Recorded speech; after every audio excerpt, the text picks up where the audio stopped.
கல்லீரல் அப்படிங்கிறது என்ன, நம்ம மனித உடம்புல வந்து அது எந்த இடத்துல இருக்குது, எந்த மாதிரியான வேலைகளை செய்யுதுன்னு சுருக்கமாக சொல்ல முடியும்? இதயத்தோட வேலை பம்பிங், மூளையோட வேலை திங்கிங். ஆனால் உடம்புக்கு தேவையான எல்லா மெட்டபாலிசமும் நடைபெறக்கூடிய இடமா நம்ம பார்க்குற இடம் வந்து கல்லீரல் தான் சார். தீவிரமாக கல்லீரல் பாதிக்கப்பட்டுருச்சு அப்படின்னா என்ன நடக்கும் சார்? தீவிரமாக கல்லீரல் பாதிப்புகள் வந்து விட்டால் கண்டிப்பாக அவங்களுக்கு வந்து நமது உடலையே ஆலயமாக பார்த்தவர்கள் சித்தர்கள். உள்ளம் பெருங்கோயில் ஊனடம்பு ஆலயம், வள்ளற்புரானார்க்கு வாய்க்கோபுர வாசல், தெள்ளத் தெளிந்தார்க்கு சீவன் சிவலிங்கம், கள்ளப்புலனைந்தும் காளாமணி விளக்கை என்று திருமூலர் கூறுகிறார். பேசிக்கான அறிகுறிகள் இருக்கும் போதே செக் பண்ணி கல்லீரல் பாதிப்படைய தொடங்கிடுச்சு அப்படின்னு கண்டுபிடிச்சிட்டா சித்த மருத்துவத்தாலே செய்ய முடியும். அதை உறுதியாக செய்யலாம் சார். அகத்தியர் தமது வைத்திய சதகம் என்ற நூலில் இதனை தெளிவாக பதிவு செய்துள்ளார். ஆங்கான கருவிகளின் ஊறுபாடுகளாலும் ஆனபல விடத்தினாலும் நஞ்சினாலும் ஓங்கான உயிர் அழியும் என்று உரையே என்று கூறுகிறார். கல்லீரலில் பூதாக்கினி என்ற ஒரு அக்கினி இருப்பதாக சித்தர்கள் கூறுகிறார்கள். என்ன சொல்றாருன்னா, ஆதாரமான அழல் உஷ்ணமாச்சு, அணுகி வந்த பலவினிக்கும் இரையாச்சு, பூதாதிதங்களுக்கு துணைவனாச்சு, பொருந்தியதோர் தசவாய்க்கும் அன்னையாச்சு. கல்லீரலை பேணினால் அக்னியை பேணலாம், அக்னியை பேணினால் ஆயுளை பேணலாம். மக்கள் பொதுவாக இளம் தலைமுறை மக்கள் ஒரே இடத்துல உட்காந்து வேலை செய்கிறவங்களுக்கு நிறைய பேருக்கு வந்து ஃபேட்டி லிவர் அப்படிங்கக்கூடிய ஒரு பிரச்சனை, கல்லீரல் கொழுப்பு வந்து ஒரு மிகப்பெரிய பிரச்சனையாக உருவாகிட்டு இருக்குது. அந்த கல்லீரல் கொழுப்பு அப்படிங்கிறது என்ன, அது எந்த மாதிரியான பிரச்சனைகளை உருவாக்கும், அதுலேருந்து எப்படி விடுபடுறது சார்? இது அனைவருக்கும் தேவையான ஒன்றாக நான் பார்க்குறேன் சார். அடுத்து என்ன ஆகும் அப்படின்னா, இன்சுலின் ரெசிஸ்டன்ஸ் வந்து டைப் 2 டயபெட்டிஸ் மிலிட்டஸ் வந்து சில ஸ்பெசிஃபிக்காக மக்களுக்கு உள்ள பிரச்சனைகளுக்குள்ள மருந்துகளை நான் சொல்கிறேன்.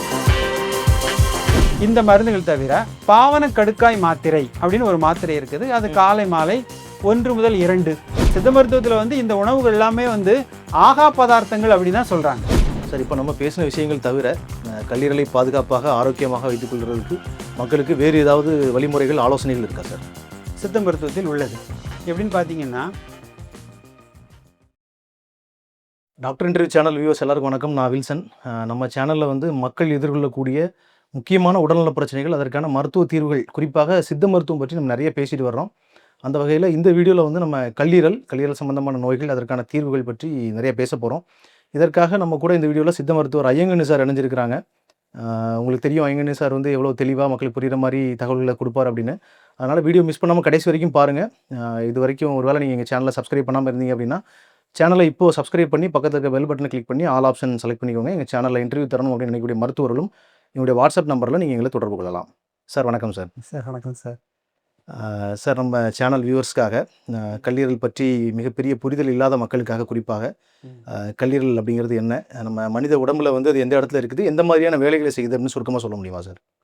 நிச்சயமாக சொல்லலாம் சார். அதாவது நம்முடைய கல்லீரல் அப்படிங்கிறது நம்மளுடைய வலது விலா பகுதியில் அமைந்துள்ள ஒரு உறுப்பு சார். சரி சார். இதனை ரைட்டு ஹைப்போகாண்ட்ரிக் ரீஜன்னு நம்ம மெடிக்கல் டேமாக சொல்லுவோம். நம்ம வலது விலா பக்கம் அப்படின்னே வச்சுக்குவோமே. ஓகே. அடுத்ததாக இந்த கல்லீரல் அப்படிங்கிறது சொன்ன உடனே அதனுடைய பயன்கள் தான் ரொம்ப முக்கியமாக பார்ப்போம் சார். ஃபங்க்ஷன்ஸ், இதனுடைய ஃபங்க்ஷன்ஸ் வந்து ரொம்ப ரொம்ப முக்கியமானது. இதயத்தோட வேலை பம்பிங், மூளையோட வேலை திங்கிங். ஆனால் உடம்புக்கு தேவையான எல்லா மெட்டபாலிசமும் நடைபெறக்கூடிய இடமா நம்ம பார்க்குற இடம் வந்து கல்லீரல் தான் சார்.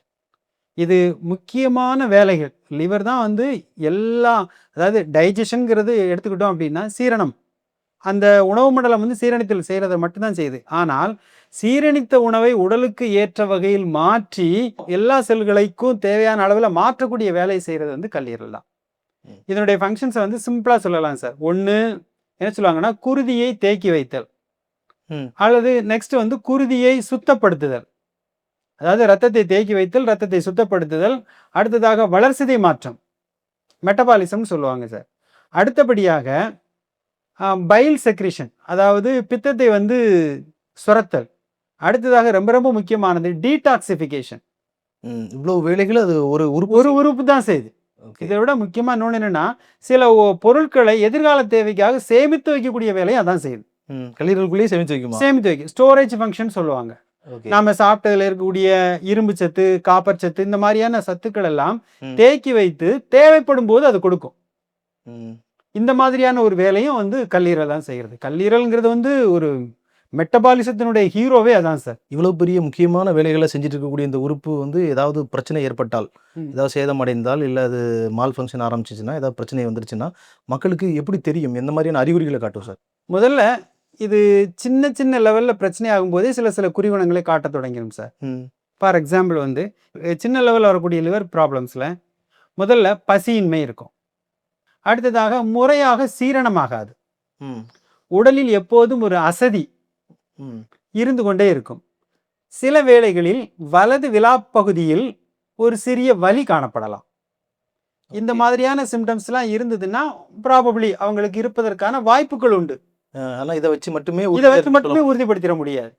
சரி சார். ஆனா எப்படி கண்டுபிடிக்கிறது சார்? எப்படி கன்ஃபார்ம் பண்றது சார்? சரி, இதை வந்து எளிதாக கன்ஃபார்ம் பண்ணிக்கலாம். இன்னைக்கு நமக்கு டெஸ்ட் எல்லாம் அட்வான்ஸ் டெஸ்ட் நிறைய போயிடுச்சு. ஓகே. சிம்பிளான ஒரு லிவர் ஃபங்க்ஷன் டெஸ்ட்னு சொல்லுவாங்க. ம். எல்எஃப்டின்னு சொல்லுவோம். அதை போய் பார்த்தோம் அப்படின்னா எஸ்ஜிஓடி, எஸ்ஜிபிடி, அதே போல் வந்து பிலிருபின் லெவல் எல்லாத்தையும் அவங்க பார்த்து உடனே சொல்லிடுவாங்க. நம்மளுடைய ஃபங்க்ஷன் எந்த அளவுக்கு இருக்குங்கிறத எளிதாக தெரிந்து கொள்ளலாம். சப்போஸ் அதுலேயே ஒரு டவுட் வந்ததுன்னா அல்ட்ராசோனோகிராம் இருக்குது, சிடி ஸ்கேன் இருக்குது, எம்ஆர்ஐ இருக்குது. இந்த மாதிரி அடுத்தடுத்த லெவலில் போய்க்கலாம். சரி சார். நீங்க சொன்ன அறிகுறிகள் பார்த்தீங்கன்னா, இந்த வலது விலா பகுதியில் இருக்கக்கூடிய வலியை தவிர, மற்றதெல்லாம் இப்போ எல்லாருக்குமே நமக்கு எல்லாத்துக்குமே இருக்கிற மாதிரியான ஒரு அசதி, ஆ. இந்த மாதிரி விஷயங்கள் தான் இருக்குது. ஆனா வந்து இந்த வலியை மட்டுமே வச்சு ஓரளவுக்கு கன்க்ளூஷனுக்கு வர முடியுமா? நிச்சயமாக வர முடியாது சார். சரி. இதுக்கு நம்ம வந்து கொஞ்சம் டிஃபரன்ஷியல் டயக்னோசிஸ்ன்னு சொல்லுவோம். அது தேவை. சரி சார். ஆனா தீவிரமா கல்லீரல் பாதிக்கப்பட்டுருச்சு அப்படின்னா என்ன நடக்கும் சார்? தீவிரமாக கல்லீரல் பாதிப்புகள் வந்துவிட்டால் கண்டிப்பாக அவங்களுக்கு வந்து வாமிட்டிங் இருக்கும் சார். ஓகே. அந்த நோய்க்கு தகுந்தாற்போல் சில நோய்களில் ஃபீவர் இருக்கலாம், ஆ. வாமிட்டிங் இருக்கும், அதன் பிறகு வந்து வலி கண்டிப்பாக இருக்கும், ம். சாப்பிட முடியாது. இந்த மாதிரியான குணங்கள் வந்து அதிகரித்து கொண்டே போகும். ஸோ ஹாஸ்பிட்டல் போயாக வேண்டிய சூழ்நிலைக்கு அதுவே தள்ளிரும். அதுவே தள்ளிடும். சரி சார். ஆரம்ப நிலையில இந்த மாதிரி பேசிக்கான அறிகுறிகள் இருக்கும்போதே செக் பண்ணி, கல்லீரல் பாதிப்படைய தொடங்கிருச்சு அப்படின்னு கண்டுபிடிச்சிட்டா, மருத்துவம் செய்து முழுசா வெளியே வர முடியுமா? நிச்சயமாக முழுமையாக சரி செய்து வரலாம். சித்த மருத்துவத்தாலே செய்ய முடியும் அத? உறுதியாக செய்யலாம் சார். எந்த சந்தேகமும் வேண்டாம். ம். ஏன்னா லிவர் டிசீஸுக்கு சித்தா ஆயுர்வேதால தான் சிறப்பான மருந்துகள் உள்ளனங்கிறது எங்களுடைய கருத்து. சரி சார். நம்ம சித்த மருந்துகள் பற்றிலாம் மருத்துவம் பற்றி பேசுவோம். அதற்கு முன்னாடி இன்னும் ஒரு சில கேள்விகள் எனக்கு இருக்கு. இந்த கல்லீரல் பாதிக்கப்படுது அப்படின்னா, அதற்கு முக்கியமான காரணங்கள் என்னவா இருக்கு சார் நம்ம மக்கள்கிட்ட? பொதுவாகவே சார் இன்றைக்கு கல்லீரல் லிவர் டிசீஸ்ங்கிறது ரொம்ப காமனான ஒரு ப்ராப்ளமாக ஆகிப்போச்சு. ம். இதற்கு முதன்மையான காரணம் வந்து தவறான உணவு பழக்கம் தான். ஓகே. அதாவது சாப்பிட வேண்டியதை நாம் இப்போதுமே சாப்பிடுவதில்லை. நாம் ருசிக்காக சாப்பிடக்கூடாதவற்றை சாப்பிடுகிறோம். ஏன் திரும்ப திரும்ப உணவு உணவு என்று சொல்கிறேன்னு நீங்கள் நினச்சிக்கலாம். ம். சித்தர்கள் கடைசியில் கொண்டு நிப்பாட்டுற இடம் வந்து அதுதான் சார். அதனால் உணவுங்கிறத வந்து மறுக்க முடியாது. சரி, உணவு இது மட்டும்தான் காரணமானா இல்லை, மரபு ரீதியான காரணங்கள் உள்ளது. ஆல்கஹாலிசம் ஒரு முக்கியமான காரணம், ம். ஒபிசிட்டி ஒரு முக்கியமான காரணம், ஆட்டோ இம்யூனிட்டி அது ஒரு முக்கியமான காரணம். ம். இவ்வாறாக நான் ஆல்கஹாலிக் ஃபேட்டி லிவர் டிசீஸ்ன்னு சொல்லுவாங்க. அந்த மாதிரியான காரணங்கள் நிறைய இருக்குது. ஓகே. அடுத்ததாக வைரல் இன்ஃபெக்ஷன்ஸ், கிருமி தொற்று. இப்போ hepatitis B virus, A virus, C virus, D virus, இந்த மாதிரி வைரஸினுடைய தொற்றுகள்னாலையும் கல்லீரல் வந்து பாதிப்புக்கு உள்ளாகும். சரி சார். ஆனா மக்கள் மத்தியில பொதுவா வந்து கல்லீரல் பாதிக்கப்பட்டுருச்சு ஒருத்தருக்கு அப்படின்னாலே, அவர் வந்து குடிப்பழக்கம் இருந்திருக்கா அப்படின்னு கேட்குற சூழ்நிலையில இருக்குது. ஸோ அதிகமா குடிக்கிறவங்களுக்கு, அதிகமா ஆல்கஹால் இன்டேக் எடுக்கிறவங்களுக்கு கல்லீரல் பாதிக்கப்படுறதுக்கான வாய்ப்பு மற்ற காரணங்களை விட இது எப்படி சார் இருக்குது? அதிகமா இருக்குது. இது அதிகமாகவே உள்ளது சார். ஆல்கஹால் நீங்கள் ஒருவர் குடிக்கிறார் என்றால் ஆல்கஹாலை டைஜஸ்ட் செய்யக்கூடிய என்சைம்ஸ்கள் நம்ம உடம்புல எதுவும் கிடையாது. அது வந்து எந்த உணவுப் பொருளும் நம்ம இண்டஸ்ட்ரியலுக்குள்ளார நம்ம போட்ட உணவு மண்டலத்துக்குள் சென்ற எல்லா உணவுப் பொருள் எல்லா பொருட்களும் முதலில் அடையக்கூடிய இடம் கல்லீரல் தான். அங்கே கல்லீரலில் போய் தான் சில சேஞ்சஸ் ஆகி அதுக்கப்புறம் வந்து எங்கே போகும் அப்படின்னா சிஸ்டமிக் சர்க்குலேஷனுக்கு ஹார்ட்டுக்கு போகும். ஆனால் கல்லீரலால் அதை ஹேண்டில் பண்ண முடியாது. ஏன்னா ஆல்கஹால் நம்ம உடம்புக்குள்ளே போய் சேஞ்ச் ஆன பிறகு அது ஆல்டிஹைடாக மாறும். அதன் பிறகு அதனை வந்து சீரணிக்கக்கூடிய என்சைம்கள் நம்மகிட்ட கிடையாது. அதனால அது என்ன செய்யும் அப்படின்னா அந்த லிவர் செல்ஸை வந்து டேமேஜ் பண்ணும். ஓகே. ஹெப்படைட்டிஸ், ஆல்கஹாலிக் ஹெப்படைட்டிஸ் அப்படின்னு சொல்லுவாங்க சார். ஸோ அதுதான் சார் இந்த மஞ்சள் காமாலை வர்றதுக்கான காரணமாக இருக்குது. பொதுவாக இந்த பிரச்சனை ஆல்கஹால் மூலமாக ஆல்கஹால் மூலமாகவும் வரலாம். ஆனா மஞ்சக்காமலைக்கு அதுதான் காரணம்னு சொல்றதுக்கு இல்ல. மஞ்சக்காமலைக்கு வேறு காரணங்கள் இருக்கு, நிறைய இருக்கு சார். ஆனா இந்த பிரச்சனை அதிகமாகி நம்ம சில செலிபிரிட்டிஸ் எல்லாம் பார்க்குறோம். நம்ம செய்திகள் பார்க்கும் பொழுது கடைசியில் இறக்கும் பொழுது அவங்க மஞ்சக்காமலை வந்து தான் இறக்குறாரு. ஏன்னா அது வந்து கிரானிக்கா வந்து போகும்போது ஹெப்பாட்டிக் ஃபங்க்ஷன் வந்து டோட்டலா இம்பேர்மெண்ட் ஆயிரும். சரி. அது போன்ற நிலையில கண்டிப்பாக மஞ்சள் காமாலை வந்து கடைசியில அந்த செலிபிரிட்டிஸ் வந்து இறப்பதை பார்க்கிறோம். சார், உடல்ல இருக்கக்கூடிய எல்லா உறுப்புகள் பற்றியும், அதற்குள்ள வரக்கூடிய பிரச்சனைகள், அதற்கான தீர்வுகள் பற்றியும் நம்ம சித்தர்கள் பேசியிருக்கிறாங்களா சார்? இந்த கல்லீரல் பற்றியும் பேசியிருக்கிறாங்களா? கல்லீரல் பற்றி, அதில வரக்கூடிய நோய்கள் பற்றி என்ன சொல்லியிருக்கிறாங்க சார்? சார், உடலில் வரக்கூடிய எல்லா உறுப்புகளினுடைய இதை பற்றியும் சித்தர்கள் பேசியுள்ளார்கள். சரி. நமது உடலையே ஆலயமாக பார்த்தவர்கள் சித்தர்கள். உள்ளம் பெருங்கோயில் ஊனடம்பு ஆலயம் வள்ளற் பிரானார்க்கு வாய்க்கோபுர வாசல் தெள்ளத் தெளிந்தார்க்கு சீவன் சிவலிங்கம் கள்ளப்புலனைந்தும் காளாமணி விளக்கே என்று திருமூலர் கூறுகிறார். நமது உடலே இறைவன் வாழக்கூடிய இடமாகும். ஒரு மனிதனுடைய ஆயுள் பலம் என்பது அவனுடைய உள்ளுறுப்புகளின், அதாவது அகக்கருவிகளினுடைய பலத்தை சார்ந்தது என்று கூறுகிறார்கள். அகக்கருவிகள் பழுதடையுமானால் ஆயுள் பலம் குறையும் என்று தெளிவாக கூறுகிறார்கள். அகத்தியர் தமது வைத்திய சதகம் என்னும் நூலில் இதனை தெளிவாக பதிவு செய்துள்ளார். ஆங்கான கருவிகளின் ஊறுபாடுகளாலும் ஆனபல விடத்தினாலும் நஞ்சினாலும் ஓங்கான உயிர் அழியும் என்று உரையே என்று கூறுகிறார். விளக்கம் சொல்லிடுங்களா சார்? அதாவது இதுக்கு என்ன பொருள்னா சார், நம்மளுடைய கருவிகள் ஏதாவது பழுதடைந்தால், அதாவது இப்போ for example hepatic, liver function அல்லது இவைகள் எல்லாம் பழுதடைந்தால், ஃபெயிலியர் ஆகிவிட்டால் ஒரு மனிதனுடைய ஆயுள் அழியும் என்று கூறியுள்ளார்கள். இதிலிருந்தே இதனை பற்றிய கருத்து சித்தாவில் உள்ளது என்பதனை நாம் தெளிவாக புரிந்து கொள்ளலாம். அடுத்ததாக கல்லீரலில் பூதாக்கினி என்ற ஒரு அக்கினி இருப்பதாக சித்தர்கள் கூறுகிறார்கள். இந்த பூதாக்கினி மிக மிக முக்கியமானது. நம்முடைய மெட்டபாலிசம் என்று சொல்லுகிறோமே, இது எல்லாம் இதனை சார்ந்தது. இந்த பூதாக்கினியை பற்றி பேசும்போது இங்கு ஒன்றை நான் குறிப்பிட விரும்புகிறேன். எப்படின்னு பார்த்தீங்கன்னா, நம்ம உடம்புல ஒரு அக்கினி இருக்குது. நம்ம உடல்ல எல்லாருடைய உடலே ஒரு அக்கினி இருக்குது. நம்முடைய சடத்தில் இருக்கிற காரணத்தினால் அதனை நாம் சடராக்கினி என்று கூறுகிறோம். இந்த சடராக்கினி ஒரு மனிதன் நோயின்றி வாழ வேண்டும் என்றால் இந்த அக்னி பலம் மிக மிக அவசியம். ஒருவனுடைய அக்னி பலம் தான் ஆரோக்கிய பலமாகும். தேரையர் இதனை பற்றி தெளிவா சொல்லியிருக்காரு சார். என்ன சொல்றாருன்னா, ஆதாரமான அழல் உஷ்ணமாச்சு, அணுகி வந்த பலவினிக்கும் இரையாச்சு, பூதாதிதங்களுக்கு துணைவனாச்சு, பொருந்தியதோர் தசவாய்க்கும் அன்னையாச்சு, சூதான கருவிகளுக்கு பிதாவமாச்சு, சூட்சமுள்ள பிராணனின் இருப்பிடமாச்சு, பாதாதி உடல் உயிருக்கு விளக்கமாச்சு, மகத்தான அக்கினியால் சுரமமாச்சுங்கிறார். எல்லா நோய்களுமே இந்த அக்னியினுடைய மாறுபாட்டால் தான் உண்டாகிறது என்று கூறுகிறார்கள். நீங்க ஒரு மந்தமான பொருளை சாப்பிடுறீங்க. அந்த மந்தமான பொருளை சாப்பிடும் போது இந்த அக்னி மந்தாக்கினி ஆகிவிடும். காரமான, அதிக காரமான பொருளை சாப்பிடும் போது அது தீட்சிணாக்கினியாக மாறிவிடுகிறது. அதே வேளை மாறுபட்ட உணவுகளை சாப்பிடும் போது விஷமாக்கினியாக மாறுகிறது. இந்த அக்னி மாறுபாடுதான் நோயினுடைய, அதாவது பிணியினுடைய ஆரம்ப புள்ளியாகும். இந்த அக்னி மாறுபாடு வராமல் தடுக்கக்கூடிய ஒரு உறுப்பு கல்லீரல். அந்த வகையில தொடர்புடையது. அந்த வகையில இது தொடர்புடையது. சரி. இந்த அக்னி மாறுபாடு இது எல்லாத்தையும் கரெக்டா வச்சிருக்கக்கூடிய ஒரு முக்கியமான உறுப்பு கல்லீரல். எனவே கல்லீரலை பேணினால் அக்னியை பேணலாம், அக்னியை பேணினால் ஆயுளை பேணலாம். ஆயுளுக்கு வேண்டும் என்றால் நாம் அக்னியை பேண வேண்டும், கல்லீரலை பேண வேண்டும். சரி சார், கல்லீரலில் இருக்கக்கூடிய பிரச்சனைகள் பற்றி பேசும்பொழுது ஒரு சில விஷயங்கள் கூட கேட்க மறந்துட்டேன் சார். இப்போ இருக்கக்கூடிய மக்கள், பொதுவாக இளம் தலைமுறை மக்கள், ஒரே இடத்துல உட்காந்து வேலை செய்கிறவங்களுக்கு நிறைய பேருக்கு ஃபேட்டி லிவர் அப்படிங்கக்கூடிய ஒரு பிரச்சனை, கல்லீரல் கொழுப்பு ஒரு மிகப்பெரிய பிரச்சனையாக உருவாகிட்டு இருக்குது. அந்த கல்லீரல் கொழுப்பு அப்படிங்கிறது என்ன, அது எந்த மாதிரியான பிரச்சனைகளை உருவாக்கும், அதிலிருந்து எப்படி விடுபடுறது சார்? சார், இது அனைவருக்கும் தேவையான ஒன்றாக நான் பார்க்குறேன் சார். பல காரணங்களால் இன்னைக்கு முன்னால ஆல்கஹாலிக் லிவர் டிசீஸ் தான் அதிகம் சார். இன்னைக்கு நான் ஆல்கஹாலிக் ஃபேட்டி லிவர் டிசீஸ் தான் ரொம்ப அதிகமா இருக்குது. நம்ம மது அருந்தாதவங்களுக்கு கூட அந்த ப்ராப்ளம் வருது சார். இது வேற ஒன்றும் இல்லை, it is a metabolic error. அதாவது நார்மலா நடக்க வேண்டிய மெட்டபாலிசம் பலவித காரணங்களால், உணவு மற்றும் பல காரணங்களால மாறுபாடு அடைந்து ஃபேட் அங்க டெபாசிட் ஆயிருது. ஓகே சார், இது ஒரு ரொம்ப அபாயகரமான ஒரு டிசீஸ் இல்லை, ஒரு பெரிய கொடூரமான வியாதி அப்படின்னு சொல்றதுக்கு இல்லை. ஆனா பெரிய நோய்களுக்கான தொடக்க புள்ளி என்று இதனை சொல்லலாம். எப்படின்னு பாத்தீங்கன்னா, இப்போ இந்த ஒரு ஆளுக்கு ஃபேட்டி லிவர் இருக்குது. இந்த ஃபேட்டி லிவர் உள்ள ஆளு கொஞ்ச நாள் அப்படியே அதை கண்டுக்காமலே விட்டுக்கிட்டே போயிட்டு இருப்பாரு. அடுத்து என்ன ஆகும் அப்படின்னா, insulin resistance type 2 diabetes mellitus வந்துடும். சுகர் வந்துடும். அதன் பிறகு கொழுப்பு சத்து வரும், கொழுப்பு வரும். கொழுப்பு வந்த பிறகு ஹார்ட் ப்ராப்ளம் வரும்.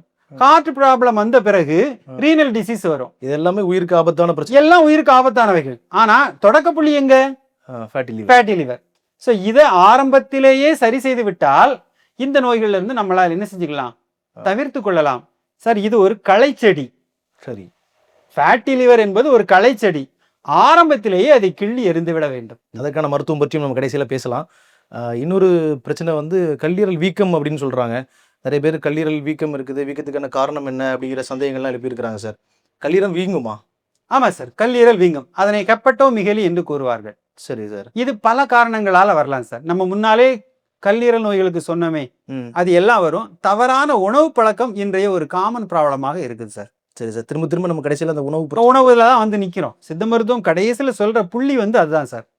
சார் இப்போ வந்து கல்லீரல் சம்பந்தமாக கல்லீரலுக்கு ஒரு சிறப்பு பண்பு இருக்கு அப்படின்னு நான் படித்தேன். ஆ. கல்லீரலில் வந்து ஏதாவது ஒரு பாதிப்பு ஏற்பட்டால் கல்லீரல் தன்னைத்தானே சரி செய்து கொள்ளக்கூடிய மாதிரியான ஒரு உறுப்பு. ஏதாவது ஒரு பக்கத்தில் பிரச்சனை இருந்தது அப்படின்னா திரும்ப அந்த இடம் வந்து சரியாகி வளர்ந்து விடும் அப்படிங்கிற மாதிரிலாம் படிச்சோம் சார். அதெல்லாம் உண்மைதானா சார்? சார் உண்மை, உண்மை, முற்றிலும் உண்மை. அதாவது ரீஜெனரேட்டிவ் கெப்பாசிட்டி அப்படின்னு சொல்லுவாங்க, சரி. அல்லது ரீஜெனரேட்டிவ் ப்ராப்பர்ட்டி என்று சொல்வார்கள். இந்த பண்பு வந்து கல்லீரலுக்கு உண்டு. அது இறைவனுடைய ஒரு அதிசய படைப்பு சார். இப்போ நீங்க பாத்தீங்கன்னா பிரெயினுக்கு அந்த இது கிடையாது. கிட்னிக்ஸ் அப்படின்னு சொல்லக்கூடிய ரீனல்ஸுக்கு அந்த பண்பு கிடையாது. சரி சார். சரிங்களா? ஆனால் எதற்கு உண்டு அப்படின்னு பாத்தீங்கன்னா கல்லீரலுக்கு உண்டு.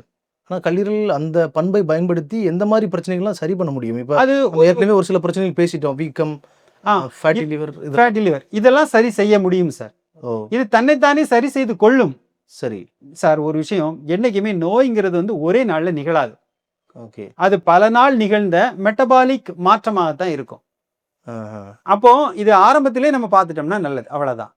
சரி சார். ஆனால் கல்லீரல் முழுமையா செயலிழந்த பிறகு தன்னைத்தானே சரி செய்யும் அப்படின்னு அதை எதிர்பார்க்க முடியாது. அப்படி நம்ம எதிர்பார்க்க முடியாது. நம்ம அதுக்கு சிரோசிஸ் ஆஃப் லிவர் அப்படின்னு சொல்லுவாங்க. அந்த மாதிரி நிலை ரொம்ப இதா அட்வான்ஸ் ஸ்டேஜ் ஆன பிறகு, இப்போ cirrhosis of liver, hepatocellular carcinoma, இந்த மாதிரி நிலைகளில் நாம் வந்து இதனை எதிர்பார்ப்பது தவறு. சார், இப்போ நம்ம வந்து கல்லீரல் பிரச்சனைகளுக்கான சித்த மருத்துவம் பற்றி பேசலாம். அதுக்கு முன்னாடி மக்களுக்கு நான் ஒரு தகவல் சொல்லணும்னு நினைக்கிறேன். பொதுவாகவே வந்து நம்ம என்னதான் மருந்துகள் ரொம்ப தெளிவாக பேசினாலும் பிரச்சனையில் இருக்கக்கூடிய மக்கள், கல்லீரல் மாதிரியான மிக முக்கியமான உறுப்புகள் பாதிக்கப்பட்டு பிரச்சனை இருக்கக்கூடிய மக்கள் வந்து நேரடியாக இந்த மருந்துகளை எடுக்கிறதுக்கு முன்னாடி, இப்போ உணவுப் பொருட்கள் இதெல்லாம் ஓகே, அதை தவிர மற்ற மருந்துகள், சித்த மருத்துவம் எந்த மருத்துவமாக இருந்தாலும் எடுக்கிறதுக்கு முன்னாடி ஒரு மருத்துவரை பார்த்து, நேரடியாக பார்த்து, கலந்து ஆலோசித்து அவங்க அறிவுரையின் பேரில் தான் நீங்கள் எடுக்கணும். இப்போ நம்ம பேசக்கூடிய மருந்துகள்லாம் வந்து நீங்கள் தெரிஞ்சுக்கிறதுக்காக, இதற்கான மருந்துகள்லாம் சித்த மருத்துவத்தில் இருக்குது, சித்த மருத்துவத்தால் இதெல்லாம் ஹேண்டில் பண்ண முடியும் அப்படிங்கிறத எக்ஸ்போஸ் பண்ணுறதுக்கு தான் நம்ம இந்த டிஸ்கஷன் பண்ணுறோம். அதனால் மருத்துவர் ஆலோசனை இல்லாமல் நீங்கள் நேரடியாக மருந்துகள் எடுக்காதீங்க. சரி சார், நீங்கள் சொல்ல ஆரம்பிங்க. கல்லீரல் பிரச்சனை இருக்கக்கூடிய மக்கள் கல்லீரலை பாதுகாப்பாக வைத்துக்கொள்ள எந்த மாதிரியான மூலிகைகள், மருந்துகள் ஹெல்ப் பண்ணுது சார்? சார், இது வந்து நீங்கள் நல்ல ஒரு தகவலை மக்களுக்கு கொடுத்துருக்கிறீங்க. உண்மையிலே அது நல்லது. இங்கு சொல்லப்படக்கூடிய எந்த மருந்தையும் மருத்துவருடைய ஆலோசனையின்றி செய்ய வேண்டாம். சரி சார். ஓகேவா சார்? இதில் லிவர் டிசீசஸ்ங்கிறது நிறைய இருக்குது சார். அது வந்து ஒன்றுக்கு ஒன்றும், அதாவது ஃபார் எக்ஸாம்பிள் இப்போ ஹெப்படோமியலி, ஹெப்படைட்டிஸ் சொல்கிறோம், அதே போல் நான் ஆல்கலி ஃபேட்டி லிவர் டிசீஸ் வரும், சிரோசிஸ் ஆஃப் லிவர் சொல்கிறோம், அமீபிக் ஆப்சஸ், கோலித்தியாசிஸ்னு நிறைய டிசீஸ் இருக்குது. மருந்துகள் ஒவ்வொன்றும் வித்தியாசப்படும். ஒரு நோய்க்குள்ளது இன்னொரு நோய்க்கு கொடுக்க முடியாது. சில நோய்களுக்கு சில சிறப்பானது உண்டு. சில ஸ்பெசிஃபிக்காக மக்களுக்கு உள்ள பிரச்சனைகளுக்குள்ள மருந்துகளை நான் சொல்கிறேன். சரி சார். இப்போ நார்மலாக காமனாக எல்லாருக்கும் காமனாக இப்போ பார்க்கக்கூடிய ஒரு பிரச்சனையாக ஃபேட்டி லிவர் உள்ளது. ஃபேட்டி லிவர் டிசீஸ் இருக்குது, நான் ஆல்காலிக் ஃபேட்டி லிவர் டிசீஸ்ன்னு சொல்லுவாங்க. இது இருக்குது. இதற்கு வந்து பேசிக்காக உள்ள சில மருந்துகளை பார்க்கலாம். முதல்ல இதற்கு சிறந்த மருந்தாக கரிசாலை கற்பத்தை சொல்வார்கள். கரிசாலை கற்பம் பயன்படுத்தணும் சார். சார், கரிசாலை கற்பத்தை வந்து சிறிதளவு தேன் அல்லது பாலில் காலை மாலை 2 வேளை 2 to 3 கிராம் என்ற அளவில் தொடர்ச்சியாக 1 மண்டலம் உண்டு வர இதில் மாற்றம் காணும். 1 மண்டலம் என்பது 48 நாள். சரி. இதே போன்று திரிபலா கற்பம் என்ற ஒரு மருந்து உள்ளது. அதனையும் இதனை போல பயன்படுத்திக் கொள்ளலாம். அடுத்ததாக காலையில் வெறும் வயிற்றில் கரிசாலை டீயை குடிக்கலாம். அது என்ன சார்? அது அதற்கு டீ தூள் இதா இருக்குதா? இல்ல சார், வேற ஒண்ணும் இல்ல. கரிசாலை கொஞ்சம் போட்டு அது கூட சுக்கு, மிளகு, திப்பிலி, இது வந்து உணவு. ஓகே. இதனை நீங்கள் வீட்டிலே சாப்பிடலாம். இதற்கு நீங்கள் மருத்துவர் ஆலோசனை தேவையில்லை. சுவையா இருக்குமா? குடிக்கூடிய அளவுல இருக்குமா? நன்றாக இருக்கும். சரி சார்.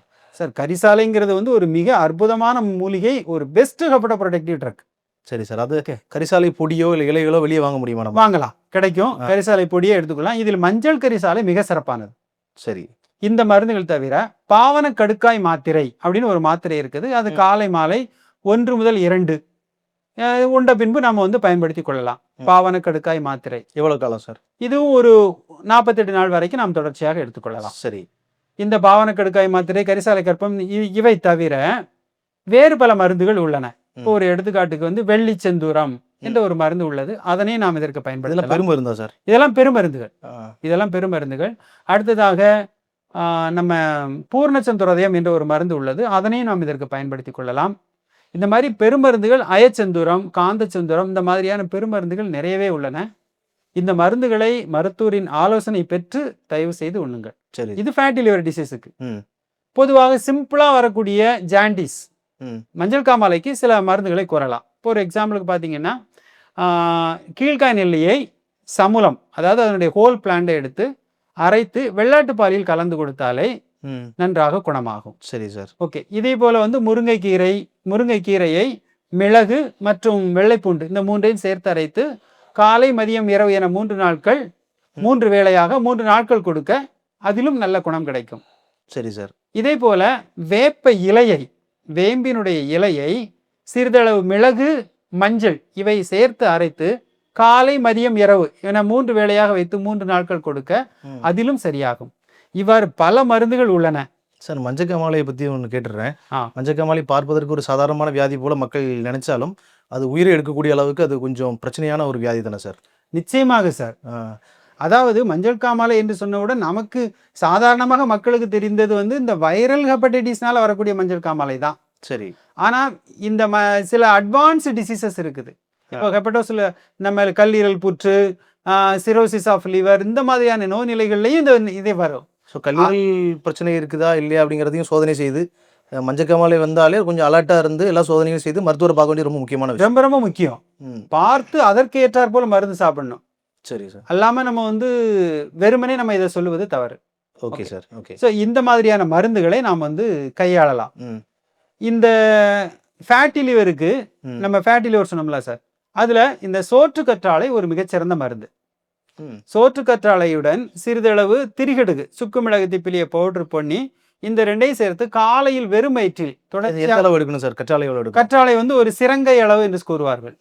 அதாவது அந்த சோற்று கற்றாழையினுடைய ஜெல் வந்து இந்த சிறங்கை அளவு, இந்த அளவு நீங்க எடுத்து அதில் ஒரு 1 to 2 கிராம் அளவுக்கு திரிகடுகு பொடியை சேர்த்து கலக்கி காலையில் வெறும் வயிற்றில் தொடர்ச்சியாக உண்டு வர ஃபேட்டி லிவர் நன்றாக மாறும். சரி சார். இது ஒரு மருந்தாக நாம் எடுத்துக்கலாம். இதற்கு நீங்கள் வந்து மருத்துவரை அணுக வேண்டிய அவசியம் இல்லை.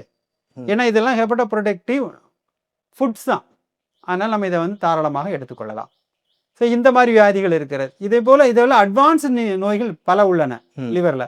அவற்றுக்கெல்லாம் பெருமருந்துகள் தான் பயன்படும். சரி சார். ஒருத்தருக்கு வந்து லிவர் டெஸ்ட் பண்ணி ஒரு பெரிய பிரச்சனை இருக்குது, கல்லீரல் பாதிக்கப்பட்டிருக்கிறது அப்படிங்கிற மாதிரியான முடிவுகள் வந்தால் ஒரு சித்த மருத்துவரை சந்தித்தா, உங்களை மாதிரி ஒரு சித்த மருத்துவரை சந்தித்தா நீங்கள் எந்த அளவுக்கு உங்களுக்கு உதவி செய்ய முடியும் சார்? நோயினுடைய தன்மை, நோயாளியினுடைய உடல்நிலை, காலநிலை இவற்றை எல்லாத்தையும் மனசில் வச்சுக்கிட்டு அந்த நோய் எளிய நோயாக இருந்தால், அதாவது தீர்க்கக்கூடிய நோயாக இருந்தால் நிச்சயமாக சித்த மருத்துவர்கள் அதனை எளிதாக குணமாக்கி விடுவார்கள். சரி சார். ஆனால் இப்போ ஒரு அட்வான்ஸ் நிலையிலாக இருந்தால், ஏன்னா சில நோய்களுக்கு வந்து அசாத்தியம் என்று சித்தர்களை கூறியிருக்கிறார்கள். அந்த நிலைக்கு போயிட்டோம்னா நம்ம அந்த நிலைக்கு போன பிறகு நம்மால் ஒன்றும் செய்ய முடிவதில்லை. சரி சார். கல்லீரல் முழுமையாக செயலிழந்து விட்டது அந்த மாதிரியோ, இல்லை கல்லீரல் பிரச்சனை பெரிதான பிறகு வரக்கூடிய ஜாண்டிஸ், மஞ்சள் காமாலை வந்து உயிருக்கு போராடும் பொழுதோ சித்த மருத்துவம் கடைசி நேரத்தில் உதவி செய்யும் அப்படின்னு நம்ம பார்க்க முடியும். எதிர்பார்க்க வேண்டாம். ஃபார் எக்ஸாம்பிள் நீங்க பாத்தீங்கன்னா சிரோசிஸ் ஆஃப் லிவர் வரும் சார். ஒரு அட்வான்ஸ் ஆல்கஹாலிசத்துல வரும். வந்த பிறகு பாத்தீங்கன்னா அவங்களுக்கு அசைட்டிஸ்னு ஒரு நோய் வரும். வயிறு ரொம்ப பெருத்து போயிருக்கும். அந்த நிலையில நோயாளிகள் வருவாங்க. சார் இப்போ குணப்படுத்திடலாமா? முடியாது. ஆரம்ப நிலையிலே ரொம்ப ஆரம்ப நிலையில இருந்தால் குணப்படுத்தலாம். அட்வான்ஸ் நிலையில வந்து சாத்தியம் அன்று சார். எந்த ஃபெயிலியர் கண்டிஷனும் சாத்தியம் இல்லை சார். அது ஹெப்பாட்டிக் ஃபெயிலியரா இருந்தாலும் அதான், ரீனல் ஃபெயிலியரா இருந்தால் அதான், கார்டியாக் ஃபெயிலியரா இருந்தாலும் அதான். செயலிழந்து விட்டால் அதனை மீண்டும் சீரமைப்பது கடினம் சார். கல்லீரல் நல்லா ஆரோக்கியமா இருக்கிறதுக்கு, கல்லீரல் சம்பந்தப்பட்ட பிரச்சனைகள் வராமல் இருக்கிறதுக்கு மக்கள் உணவு பழக்க வழக்கங்கள்ல என்ன சேர்த்துக்கணும், இதை அவாய்ட் பண்ணும் சார்? சார், முதல்ல வந்து நம்முடைய உடலுக்கு ஏற்ற உணவு எது என்று தேர்ந்தெடுத்து உண்ண பழக வேண்டும். நாவிற்காக சாப்பிடுவதற்கு பதில் நம் உடலில் உள்ள உறுப்புகளுக்காகவும் நாம் சாப்பிட பழக வேண்டும் சார். நம்ம உணவுல நம்ம 6 சுவைகளை சாப்பிட்றோம் சார். ம். ஆனா 6 சுவைகள் நம்ம சொன்னாலும் 2 சுவை நம்ம டோட்டலாவே விட்டுருவோம். ஒண்ணு என்னன்னா கசப்பு, இன்னொன்னு வந்து துவர்ப்பு. ஆ. இந்த கசப்பு துவர்ப்புடைய பொருட்களை சிறிதளவு நம்ம வந்து உணவில் சேர்த்து கொள்ளணும். இந்த கசப்பு துவர்ப்புடைய பொருட்கள் யாவும் பாருங்க நல்ல மருத்துவ குணம் உள்ளதாக இருக்கும். ஆ. குறிப்பாக ஹெப்படோ ப்ரொடெக்டிவாக இருக்கும். ம். இப்ப கடுக்காய் எடுத்துக்கோங்க, அது துவர்ப்பு சுவை. ம். நெல்லிக்காய் எடுத்துக்கோங்க, அதுலயும் சிறிதளவு துவர்ப்பு காணப்படுகிறது. இவைகள் எல்லாமே குடலுக்கும் நம்முடைய கல்லீரலுக்கும் நன்மை செய்யக்கூடியது. இந்த உணவுகளை நாம் உணவில் சேர்த்துக் கொள்வது நல்லது.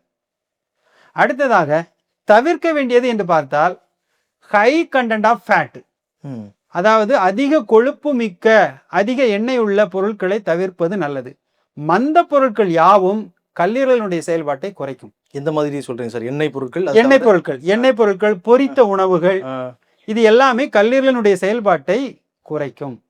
சரி சார். சித்த மருத்துவத்துல வந்து இந்த உணவுகள் எல்லாமே வந்து ஆகா பதார்த்தங்கள் அப்படிதான் சொல்றாங்க. சரி, இது கல்லீரலுக்கு மட்டும் இல்ல, எல்லா உறுப்புகளுக்கும் இதான். எல்லா உறுப்புகளுமே திணற வைக்கிறோம் நம்ம. ஆமா, எல்லா உறுப்புகளையும் திணற வைக்கிறோம். சரி. நம்மகிட்ட உள்ள பெரிய பிரச்சனை இப்ப என்னன்னா, சுவைக்காக சாப்பிட்டு பழகியாச்சு. அதனால டேஸ்ட் பட்ஸ், அதாவது எங்க ஆசான் சொல்லுவாரு, நாவுக்கு கீழே போனா நரவல்டாம்பாரு. நாக்குல இருக்கிற வரைக்கும் தான் அது கசப்பு, இனிப்பு, சாப்பாடு எல்லாம். நாக்கு கீழே போயாச்சுன்னா அது நரவல் தான். அதனால அந்த நாவிற்கு அடிமைப்பட்டு அதிகமாக உண்பதை தவிர்த்து சரியானதை தேர்ந்தெடுத்து உண்டாலே போதுமானது. குறிப்பாக சார், பச்சை காய்கறிகள், பழங்கள், கீரைகள், இவை எல்லாமே நம்மளுடைய உள்ளுறுப்புகளுக்கு மிகவும் சிறப்பானவைகள் தான் சார். ஆனா இப்ப குழந்தைகள் கூட சாப்பிட மாட்டேன்னு அடம் பிடிக்குது. என்ன சார் செய்ய? இந்த கேள்விகளுக்கு இது வந்து நாம வந்து சமுதாயம் வந்து மாறிக்கொண்டு இருக்கிறது. இதனை எப்படி அவர்களை எப்படி மாற்றுவது என்பது நாம் வந்து கொஞ்சம் யோசித்து சரியான முடிவை எடுக்க வேண்டிய தருணம் இது. கண்டிப்பா சார். ஏன்னா அதை விட்டோம் அப்படின்னா இதாயிடுச்சு. ஏன்னா சமீபத்தில் என்னுடைய கிளினிக்ல ஒரு பேஷண்ட் வந்தாங்க. 11ஆம் கிளாஸ் படிக்கக்கூடிய மாணவன். அவனுக்கு diabetes mellitus. Okay. Sugar level பார்த்தா 500 இருக்குது. ஐயோ. ஸோ இந்த மாதிரியான நிலைப்பாடுகள் நம்ம வந்து அதிகமாக வந்து கொண்டே இருக்கிறது. காய்கள், கனிகள் இவற்றை வந்து நாம் அதிகமாக எடுத்துக்கொள்வது நல்லது சார். இந்த கல்லீரல் பிரச்சனைக்கு வந்து மக்கள் சில பேர் வந்து நம்ம மக்கள்கிட்ட பொதுவான ஒரு அண்டர்ஸ்டாண்டிங் இருக்குது, ஈரல் அதிகமாக சாப்பிட்டோன்னா கல்லீரலுக்கு நல்லது, உடம்புக்கு நல்லது அப்படின்னு. அதனால் ஆட்டு ஈரல், கோழி ஈரல் விரும்பி சாப்பிட்றவங்க, அதை வாங்கி சாப்பிட்றவங்க நிறையா இருக்கிறாங்க சார். ஆட்டு ஈரல், கோழி ஈரல் சாப்பிட்றது நன்மை கொடுக்குமா சார்? நன்மை கொடுக்கும் என்று தான் சித்த மருத்துவ நூல்கள் கூறுகின்றன. சரி. எப்படின்னு பார்த்தீங்கன்னா, சித்த மருத்துவத்தில் ஒரு கோட்பாடு உண்டு சார். ஆளுக்கு ஈடு ஆடு. ஒரு மனிதனுக்கு மூளை கோளாறு இருக்கிறது என்றால் ஆட்டின் மூளையை நாம் வந்து மருந்தாக கொடுக்கலாம் என்ற ஒரு கருத்து நிலவுகிறது. அந்த அடிப்படையில் நம்முடைய கல்லீரல் பிரச்சனைகளுக்கு ஆட்டினுடைய கல்லீரலை மருந்தாக பயன்படுத்தலாம் என்ற ஒரு குறிப்பு உள்ளது. சரி. எல்லா ஆடுகளுக்கும் இந்த பண்பு இருக்கிறது என்று சித்தர்கள் சொல்லவே இல்லை. சரி. கொடியாடு, வெள்ளாடு. ஓகே. வெள்ளாடு, கொடியாடு, குறிப்பாக நாட்டு வெள்ளாடு. இந்த நாட்டு வெள்ளாட்டினுடைய ஈரலுக்கு இந்த பண்பு இருப்பதாக சொல்லியிருக்கிறார்கள். வெள்ளாட்டினுடைய பிற இனங்கள் இருக்கிறது, பள்ளையாடு, குறும்பாடு போன்ற இனங்கள் இருக்குது. அந்த இனங்கள் எல்லாம் நோயை உண்டாக்கும் என்றுதான் சொல்லியிருக்கிறார்கள். அதனால் மக்கள் வந்து அதை சரியா புரிஞ்சுக்கிட்டு வெள்ளாட்டினுடைய ஈரலை நாம் பயன்படுத்தி கொள்ளலாம். பிற ஆடுகளுக்கு இந்த பண்பு இருப்பதாக சித்த மருத்துவம் சொல்லவில்லை. சார், அடுத்து இன்னொரு கேள்வி இருக்குது சார். நம்ம யூடியூப்ல வந்து பார்த்தீங்கன்னா கல்லீரலுக்கான டீடாக்ஸ் ட்ரிங்க்ஸ்லாம் நிறைய பேர் போட்டிருக்கிறாங்க. ஆமாம். இந்த ட்ரிங்க் குடிச்சிங்கன்னா கல்லீரல் சுத்தமாயிரும், கல்லீரலில் இருக்கக்கூடிய பிரச்சனைகள் எல்லாத்தையும் நச்சு கழிவுகள்லாம் எடுத்துகிட்டு வெளியே போயிடும் அப்படின்லாம் எழுதியிருக்கிறாங்க. ஸோ கல்லீரலை சுத்தப்படுத்துறதுக்கான ட்ரிங்க்ஸ் நிஜமாகவே அவைலபிளாக இருக்கா? சித்த மருத்துவத்தில் அதுக்கு ஏதாவது மாற்றுலாம் இருக்குதா சார்? அதாவது சித்த மருத்துவத்தில் இந்த ட்ரிங்க்ஸ் குடிச்சா, அதாவது இந்த குறிப்பிட்ட பானம் அருந்தினால் கல்லீரல் சரியாகும் அப்படிங்கிற மாதிரியான குறிப்புகள் இல்லை. ஓகே. ஆனா சில மூலிகைகளினுடைய பண்புகள் அதை சொல்லியிருக்கிறாங்க சார். ஒரு உதாரணத்திற்கு ஜீரக குடிநீர். சரி. இந்த ஜீரக குடிநீரை பற்றி சொல்ல வரும்போது இது வந்து வயிறு மற்றும் கல்லீரல் சார்ந்த நோய்களை குணமாக்கும் அப்படிங்கிறன்னு சொல்லியிருக்காங்க. ஏன்னா அதனுடைய பெயரே வந்து சீரகம், உடலினுடைய உள்ளுறுப்புகளை சீர் செய்யக்கூடியது. இந்த மாதிரியான குறிப்புகள் இருக்கிறது. இந்த ஃபார் எக்ஸாம்பிள் வந்து நீங்க பொமிகிரானட் ஜூஸ் குடிங்க, இல்லைன்னா பம்கின் ஜூஸ் குடிங்க, பைனாப்பிள் ஜூஸ் குடிங்க, இதே மாதிரியான குறிப்புகள் எதுவும் இல்லை. ஆனால் கல்லீரலை டீடாக்சிஃபை பண்ணுவதற்கு என்று சில மருத்துவ முறைகள் இருக்கின்றன, அது வேறு. சரி, அதெல்லாம் சித்த மருந்துகளுக்குள்ள போயிடும். அது மருந்துகளுக்குள்ளார போயிடும். இந்த மாதிரியான குறிப்புகள் சித்தர் நூல்களில் இல்லை. சார், இப்போ நம்ம பேசின விஷயங்கள் தவிர கல்லீரலை பாதுகாப்பாக ஆரோக்கியமாக வைத்துக் கொள்றதுக்கு மக்களுக்கு வேறு ஏதாவது வழிமுறைகள், ஆலோசனைகள் இருக்கா சார்? சித்த மருத்துவத்தில் உள்ளது. எப்படின்னு பார்த்தீங்கன்னா, எல்லாவற்றுக்கும் ஆதாரமாக உணவை கூறுவோம். ம். அடுத்ததாக உணவுக்கு அடுத்தபடியாக இன்னொரு விஷயத்தையும் சித்தர்கள் சொல்லிக்கிட்டே வருவாங்க. அது என்ன அப்படின்னா, உடல் பயிற்சி, ம். ஆசனங்கள், பிராணாயாம முறைகள் அப்படின்னு சொல்லக்கூடிய முறைகளை வந்து சொல்றாங்க. பிராணாயாமம்னா மூச்சு பயிற்சி. மூச்சு பயிற்சி. ஆமா சார். இதுல குறிப்பாக சில குறிப்பிட்ட ஆசனங்கள் ஈரலை பலமாக்கும் என்றே சொல்லப்பட்டுள்ளது. ம்.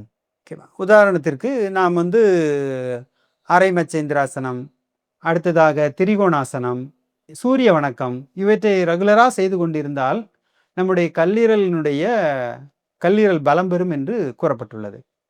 கல்லீரல் மட்டுமல்ல, எல்லா உறுப்புகளுமே பலம் பெறும். Okay sir. Thank you so much. கல்லீரல் சம்பந்தமாக நிறைய கேள்விகள், எனக்கு இருந்த சந்தேகங்கள் எல்லாத்தையும் கேட்டு தெளிவாக்கிக்கிட்டேன். மக்களுக்கெல்லாம் ரொம்ப உபயோகமா இருக்கும்னு நினைக்கிறேன். திரும்பவும் நம்ம இன்னொரு வீடியோல சந்திக்கலாம் சார். ரொம்ப நன்றி சார். நன்றி சார். இந்த வீடியோவை முழுமையா கடைசி வரைக்கும் பார்த்த நம்ம சேனல்ல பார்த்த வியூஸ் எல்லாத்துக்கும் ரொம்ப ரொம்ப நன்றி. இந்த வீடியோ பிடிச்சிருந்தது அப்படின்னா லைக் பண்ணுங்க.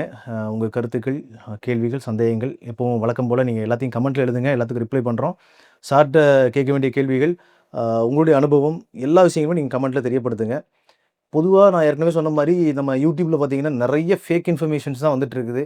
மக்கள் வந்து எந்த வீடியோ பார்க்குறது, எத நம்புறது, எத ட்ரை பண்றது, வேண்டாம் இது யார் சரியான மருத்துவர் அப்படிங்கிறது கூட தெரியாம இருக்கிறாங்க. நம்ம வந்து முடிஞ்ச அளவுக்கு ரொம்ப தெளிவான தகவல்கள மக்களுக்கு கொண்டு போய் சேர்க்கறதுக்காக முயற்சி பண்றோம். அதனால நீங்க இந்த மாரி நல்ல வீடியோக்கள்லாம், நல்ல மருத்துவர்கள்லாம் நீங்க ப்ரமோட் பண்ணணும். இந்த வீடியோ நெறைய பேருக்கு போய் சேர்ற மாரி வீடியோ ஷேர் பண்ணுங்க.